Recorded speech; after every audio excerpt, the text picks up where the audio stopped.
Here is a hard pill to swallow. Stop wasting your money on new AAA games that get boring after a week. You know exactly what happens. You buy the hype, you play it for 10 hours, and then you crawl right back to the same game you've been playing for 5 years. It's 2025. We were promised a revolution in gaming. We were promised next-gen graphics that would melt our eyes and AI that could think for itself. And sure, we got some shiny new toys. But if you look at the charts, if you look at what people are actually playing every single day, it's not the new stuff. It's the titans. The games that refuse to die. The games that have survived controversies, competitors, and changing generations. We're talking about the Big Five. These aren't just games anymore. They are digital habits. But why? Why can't we put them down? Today, we are ranking the top 5 games that still rule the world in 2025 and explaining exactly why they own your soul. Number 5. Valorant. Let's start with the game that single-handedly raised the blood pressure of an entire generation. Valorant. Here is the problem with most shooters. They are chaotic. You run, you spray, you pray, and maybe you get a kill. It feels like luck. Valorant took that formula and threw it in the trash. It demands perfection. And let's be honest, that is why we hate it sometimes. We all have that moment where you are holding an angle. You blink for 1 millisecond, and bam, you are dead. You didn't even see who shot you. It's frustrating. It makes you want to punch your monitor. But that frustration is exactly why we are addicted. Because Valorant isn't really a shooter. It's a game of chess played at light speed. Every round is a puzzle. You aren't just shooting guns, you are juggling abilities, smoke walls, flashes, and information. In 2025, the agent roster has gotten so deep that the combinations are infinite. You have duelists flying through the air, initiators revealing your location through walls, and controllers reshaping the map itself. The magic happens when it all clicks. The climax of the Valorant experience is the clutch. You know the feeling. Your 4 teammates are dead. The spike is ticking. The enemy team is hunting you. Your heart is pounding so hard you can hear it in your headset. You take a breath. You isolate the first one versus one. One tap. You reposition. You catch the second guy off guard. One tap. You fake the defuse. The last enemy peeks. Bam. You win the round. That rush, that specific spike of adrenaline, no other game in 2025 delivers it quite like this. Riot Games has mastered the art of high stakes. Even after all these years, hitting a crisp headshot with a Vandal produces the most satisfying sound design in gaming history. It's crisp, it's crunchy, and it makes you feel like a god. Even if you lose 10 games in a row, you will come back for that one moment of glory. Number 4. League of Legends. If Valorant is high-speed chess, then League of Legends is a toxic relationship that we just can't break up with. Let's address the elephant in the room, the learning curve. Trying to get into League in 2025 is a nightmare. There are over 160 champions, thousands of items, and mechanics that change every single season. If you are new, you will get destroyed. You will get flamed in the chat by someone who takes the game way too seriously. It is hostile. It is overwhelming, and logic says this game should have died years ago because it is so hard to learn. So, why is it still top 5? Because nothing else offers this level of depth. League of Legends is the ultimate test of game knowledge. It's not about who has the fastest fingers. It's about who has the bigger brain. The map is the same every time, but no 2 games ever play out the same way. One match, you are a tanky monster, unkillable by the entire enemy team. The next, you are a fragile mage deleting people from across the screen.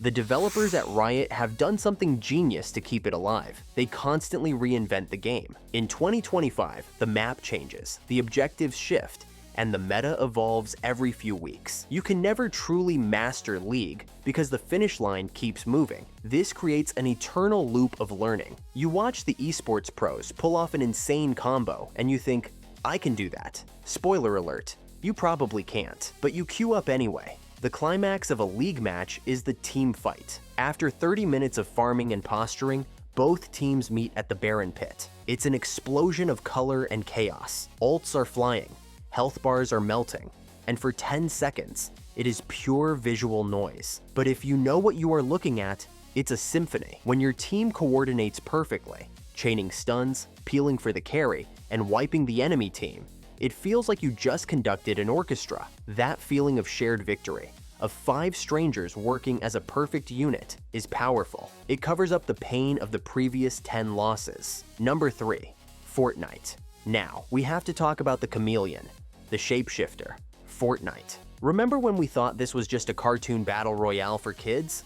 We were so wrong. The problem with battle royales is that they get stale. Drop, loot, die, repeat. It gets boring. PUBG died down because it didn't evolve. Warzone struggles with hackers and bloat. But Fortnite looked at the concept of a video game and decided it wasn't enough. In 2025, Fortnite isn't a game.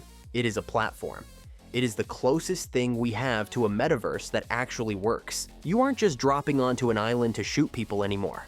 You are logging in to watch concerts, watch movies, play racing games, play rhythm games, or explore worlds built by other players. Where else can you see Goku hitting the gritty with Peter Griffin while Batman snipes them from a moving train? It sounds stupid on paper, but in practice, it is pure, unadulterated fun.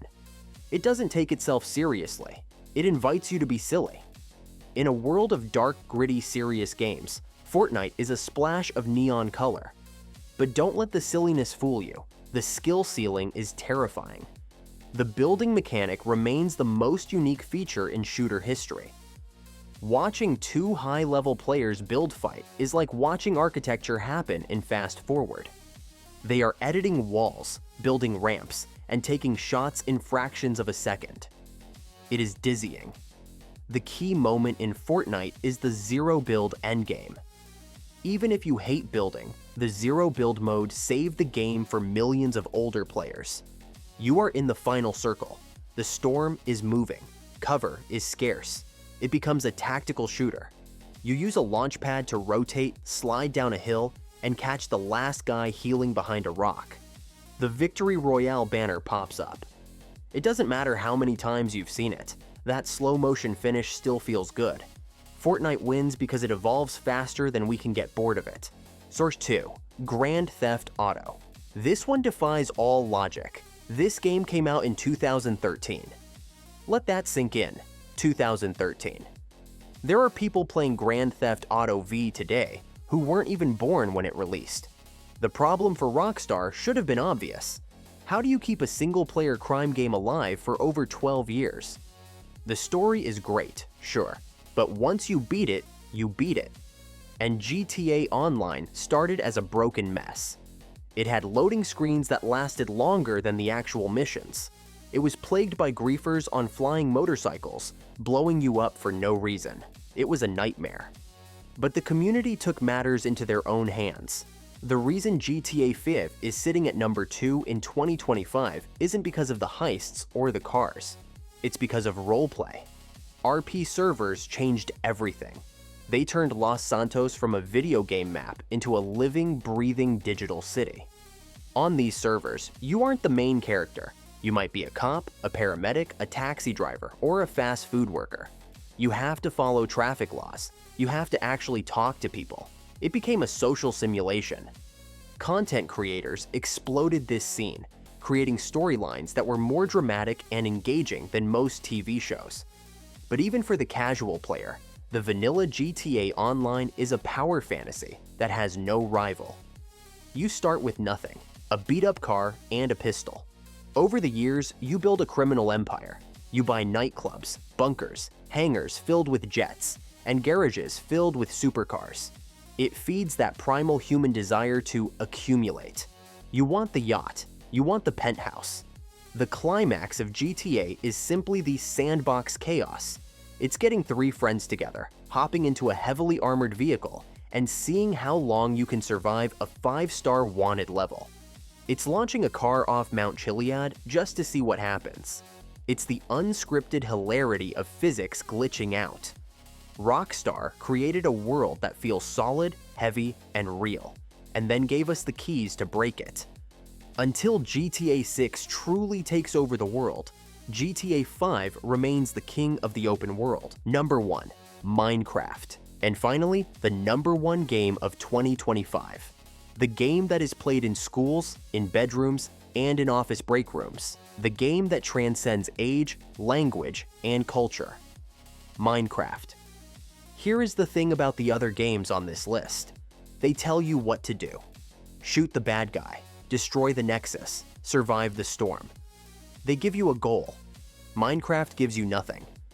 When you spawn into a new world, you are alone. You have empty hands. There are no instructions. For some people, this is a problem. They say, "What is the point?" They wander around for 5 minutes and quit. But that emptiness is exactly why it is the greatest game ever made. It is a blank canvas. Minecraft is not a game about destruction. It is a game about creation. It taps into that childhood instinct to play with Legos, to build a fort, to dig a hole.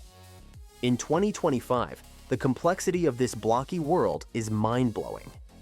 You have the technical players who use redstone to build actual working computers inside the game.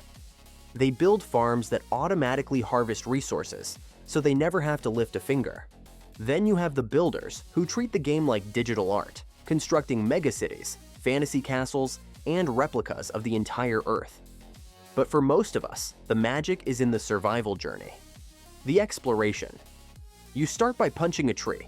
You build a wooden pickaxe. You dig down into the dark. You find iron. You find diamonds. You feel that terror when you hear a creeper hiss behind you. You build a humble house to keep the monsters out. The climax of Minecraft isn't killing the Ender Dragon. That's just a formality. The real climax is the moment you stop playing, fly up into the air, or climb a mountain, and look down at what you built. You see the castle you spent weeks on. You see the automatic railway system connecting your villages. You see the history of your time spent in this world. You realize that you didn't just play a game, you left a mark. You changed the landscape. Minecraft is infinite. It updates constantly, adding new biomes, new mobs, and new blocks. But the core remains the same. It is the ultimate escape. It is peaceful when you need it to be, and terrifying when you are deep in a cave. It is the only game on this list that can be anything you want it to be.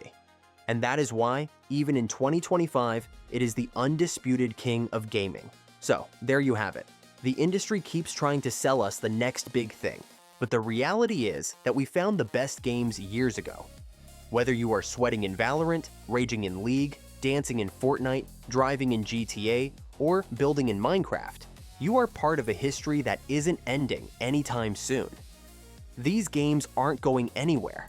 They are the new sports. They are the new playgrounds. If you have a friend who is terrible at one of these games, send this video to them to roast them, and click this video here to see the one setting you need to change to instantly get better at all of them.